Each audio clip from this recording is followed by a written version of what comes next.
Yo, what's good? This is your boy Josh, aka Little Sweepstakes up in the building. And we are back with a brand new video. Now today, oh man, so I just got done watching episode 3 of Obi-Wan Kenobi. Now, I gotta say this. I'm gonna just say this right now. I'm getting straight to the point. Vader is a menace, bruh. Vader is an absolute menace. Oh my god.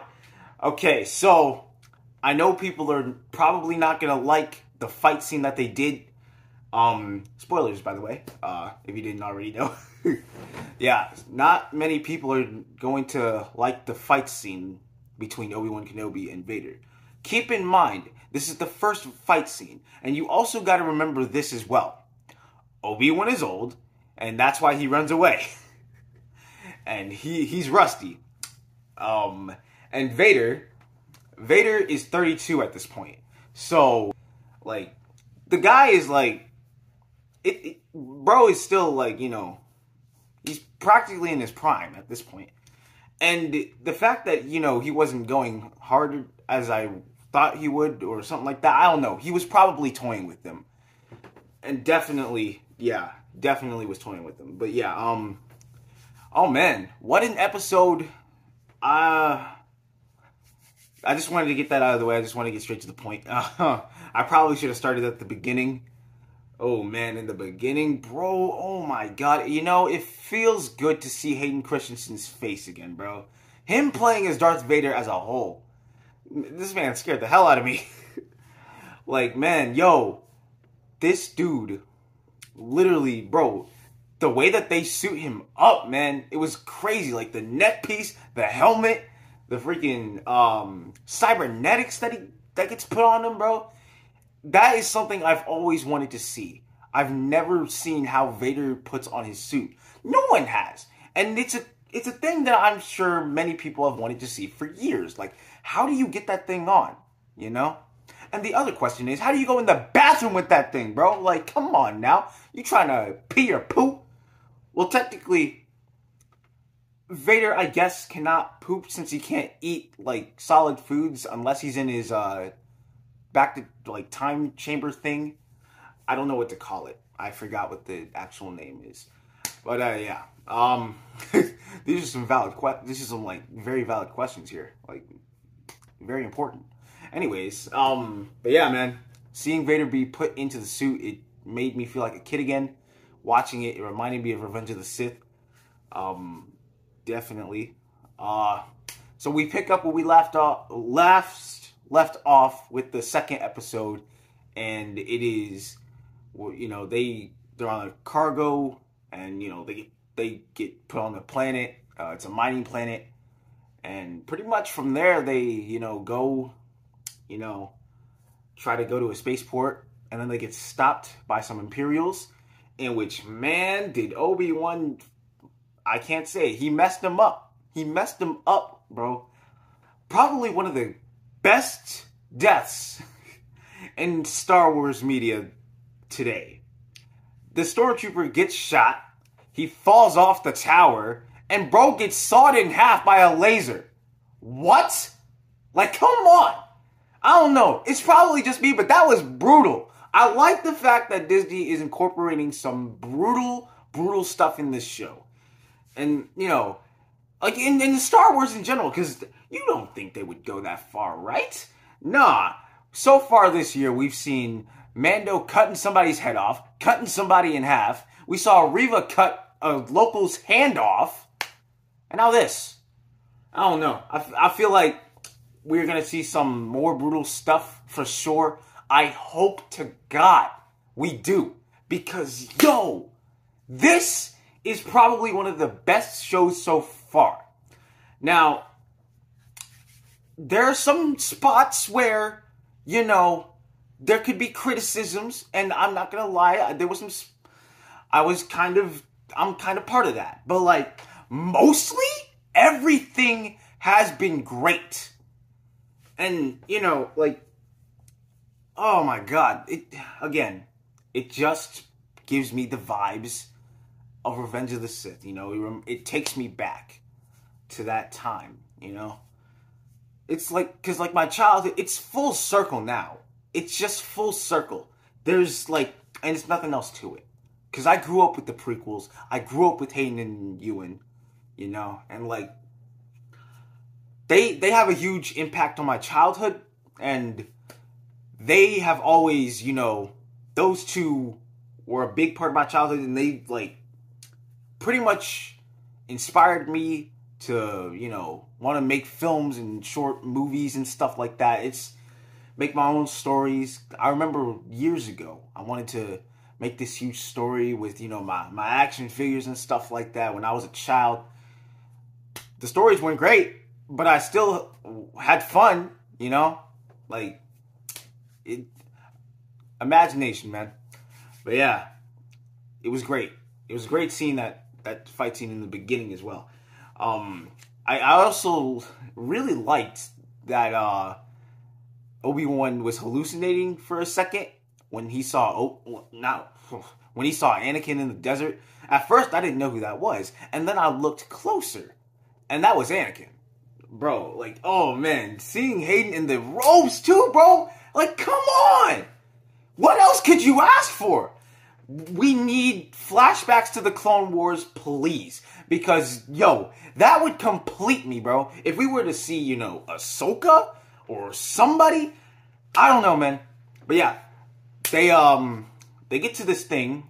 Well, after the shooting stops, they get confronted by some more troops, and then an Imperial who's secretly a agent, I think, for Alderaan. I don't know, one of those rebel spies, I guess. I don't know. But yeah, they go to a hideout, and they see that Obi-Wan sees that there's writing on the wall, and he points out a name. He says that Quinlan was here. So for those who don't know, and for those who didn't watch the Clone Wars, read the books, or anything like that, Quinlan Vos is a Jedi. And apparently, he's alive! Now, I didn't think that Quinlan Vos would be alive during this time, because I thought he would have been wiped out or something, you know, during Order 66. But he's alive, in which I hope we see him. Because if we see him, that would be great, you know? Because, like, technically, Quinlan Vos has been shown in live action before. If you go back to The Phantom Menace, he was there. You'll have to find him, but he was there. I promise you. But yeah, cannot wait to see Quinlan Vos in this show. I definitely think that, well, if he is in this show, then I definitely think that this will probably go down. It'll be a banger for sure. But yeah, man. Now we're going to go back to the fight scene between Vader and Obi-Wan. Like I said before, Obi-Wan's old. He's been rusty. Hasn't fought in a lightsaber duel in 10 years. Hasn't done any of that. Bro was just running away. Shoot, I don't blame him. Yo. And there's this thing, there's an interview where Ewan said that he hasn't worked with Vader before. And that, you know, seeing him scared the absolute crap out of him. In which I think that was the scene. Just like, yo, what? And there was also another part. There was a leaked video online where Vader was force pushing somebody, and it was Obi-Wan. Now, Obi-Wan had his hood on in that leaked thing, but I guess they changed it to have his hood down. I don't know. But yeah, man, it's cool to see that they still kept that in, even though it got leaked. And yo, Vader is petty. He is absolutely petty. Bros, like, I would say, yo, kill him right there.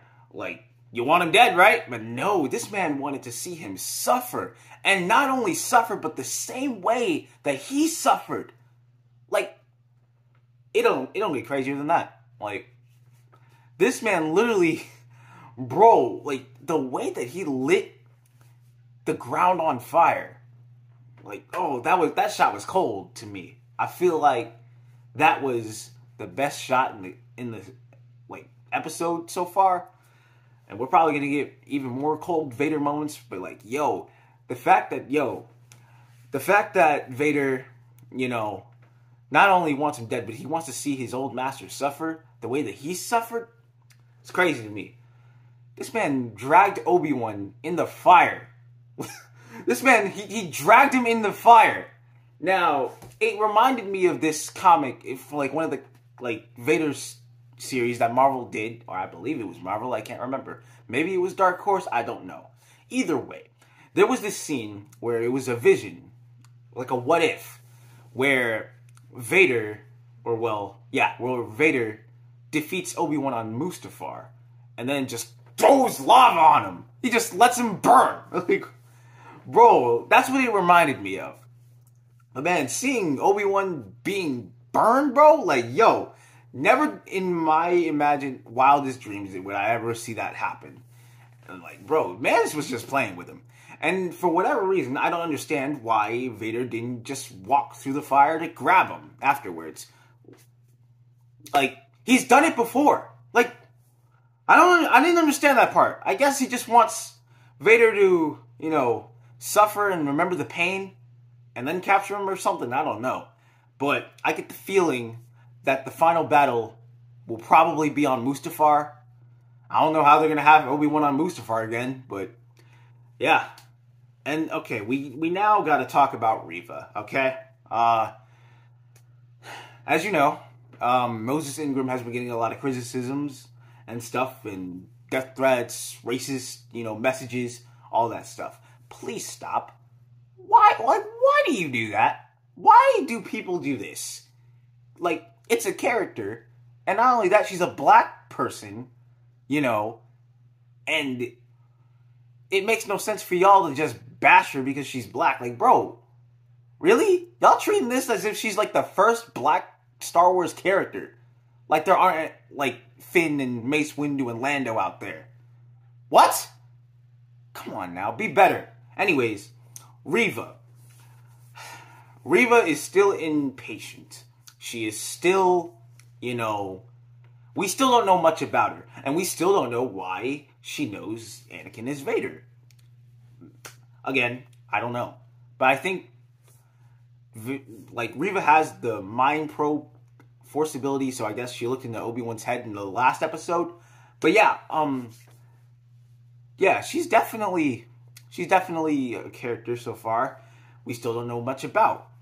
But I hope we know more. I hope we get the flashback of her as a youngling, see where that leads us, because she has to be the youngling in the first episode of the Order 66 flashback. Because if she's not, then I'll be disappointed. I will be disappointed for sure. But I'm not going to bash the actor for it. Like, what's the point? Why would you do that? Like, come on now. Anyways, I'm sorry. I'm just seeing all that stuff, that the hate that she received, it pisses me off. Anyways, yeah, Reva goes, you know, finds the hideout, goes to the tunnel, and we see her confront Leia, and I'm guessing Leia's gonna get kidnapped again. Man, Leia just cannot seem to stay away, you know, from getting kidnapped all the time. At this point, we may as well call Princess Leia Princess Peach, alright? Because she's always getting kidnapped. Oh my, on God, bro. But yeah, man. Definitely excited for next Wednesday. To be honest, I thought it was coming out next Friday. Well, this Friday, but no, I was wrong. It's on Wednesdays. We also got Miss Marvel coming out next Wednesday as well. So I'm gonna tune into that. I still don't know what to think about everything with that, since, you know, they want to change her powers. But that's besides the point. We're here to talk about Kenobi right now. Yeah, I'm definitely excited for next week. I don't know. It's gonna get good. I promise. I hope to God it does. Cause man, and I know there's probably gonna be people that are saying that Anakin or / Vader shouldn't have been introduced this early or anything, but I don't know, man. Look, I'm just glad we get to see Vader again after 6 years. Cause, you know, I mean, he's on a TV screen. It's not a big screen. Well, it is a big screen. It's a big show. And, you know, it feels great. And it also feels great to hear James Earl Jones' voice. Not many people were, you know, not many people thought that he would be coming back. But I guess he's back. it felt great to hear James Earl Jones' voice. I definitely, my childhood's complete. You know, after 3 years, we get to hear James Earl Jones' voice again. Now, I say 3 years because he was, his voice was in The Rise of Skywalker, if you remember the beginning. You know, to be honest, I'd like to forget that movie. I'd like to forget that trilogy ever happened. Anyways, yeah. Hayden, James, Ewan. Oh, man. If we see Palpatine in the show, which we're probably not, but if we do, that'll be the cherry on top of the icing, bro. Like, come on now. You'll love to see it, man. But yeah, I'm definitely excited to see this. Bro, Vader's a menace. He's just an absolute menace. And I like it. Again, this is 10 years after Revenge of the Sith. This man is like, he's not all the way there to the dark side, but he's getting there. Like, he's still in the phase. Oh man. But yeah, cannot wait to see this next week. And I don't have anything else to talk about. I don't know. I feel like that's everything I wanted to discuss and, you know, share. But yeah, man. With that being said, I'm going to end the video right here. So, thank you guys so much for watching this video. If you did, leave a thumbs up because it helps your boy out. Make sure you follow our socials below and also support the channel. The PayPal is in the description below. And I will see you guys next time. I'm out of here. Peace. All right. Oh. You thought that you was a beast, but you just like them and history is doomed to repeat. I don't fuck around, I'm mutilating, neuter a beat. My mama pushed me out her cooter, now the future is bleak.